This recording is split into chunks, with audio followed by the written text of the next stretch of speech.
Hello everyone, Don Nicely here with another reading from my award-winning book, A Year Without Fear. In case you don't know me, I'm an inspirational author that's wrote dozens of books.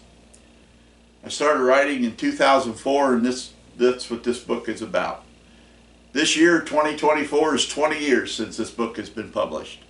Thousands of people have enjoyed this book over the years. Today I want to give it away to you free. You can have a free copy of this book.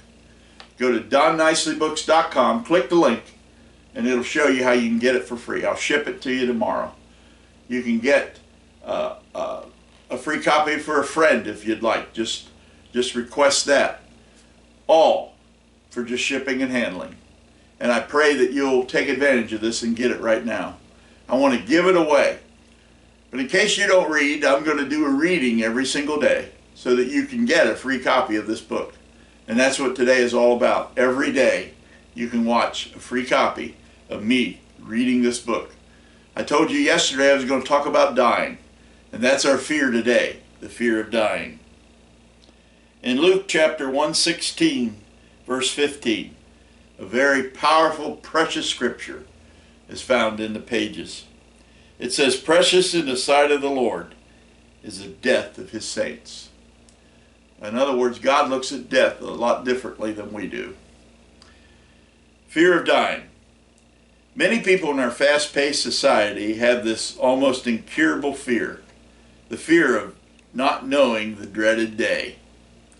The day that has been predetermined by God when we should depart this natural life and enter into eternity. This fear is not only horrible, but has the power to take the life away from those who suffer from it. This little story that happened several years ago best illustrates this fact. Back in the railroad's heyday, people were hired to go along at night and chase out freeloaders and squatters who were looking for a free place to sleep. One of the men was doing his job when he noticed someone had left the door on the refrigerator car wide open. He thought, "I wonder if somebody is trying to steal something. I better check it out." As he got in the back of the car, he heard a horrifying noise out front. Someone had slammed the door of the car with him inside, trapped. Immediately he began to yell and pound on the door, all to no avail. Whoever locked the car was already out of hearing range. "Oh no, what am I going to do now? I can't survive the night in a refrigerator car," he thought. He knew that the constant cold would lower his body temperature until he would actually freeze to death slowly. Minutes seemed like hours while trapped in the well-insulated coffin. Thoughts like, "I'm getting so cold," entered his mind. Finally realizing he wasn't going to make it, he decided to record his final thoughts by drawing on the dust on the floor. Slowly he wrote with his finger as it got colder and colder. His last thought to be recorded was, "I am so sleepy and I must go to sleep."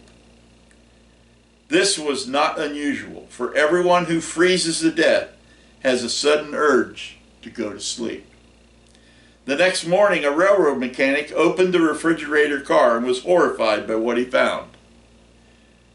Here was a normally healthy man sitting against the door, frozen to death. An autopsy was performed to determine the cause of death. The autopsy proved the man had indeed frozen to death. The autopsy results were conclusive. So what's unusual about this story? What the man trapped in the freezer didn't know was the refrigeration unit in the car was broken. And the temperature in the car never got below 55 degrees all night. He may have needed a sweater, but it was hardly cold enough for him to freeze to death. He froze to death in his mind. Always remember that no matter what you fear, it has power to take over your life. So don't let it. I don't know about you, but that is a true story, and that is an encouraging story to know how powerful our mind is. That's why tomorrow's reading is so important. Don't miss it. I'm going to talk about the fear of worry tomorrow. Go ahead and go to my website, Don Nicely Books, and get a free copy of this book shipped right to you today. Just pay shipping and handling, and you can have this 400-page award-winning book in your hands. God bless. Till tomorrow.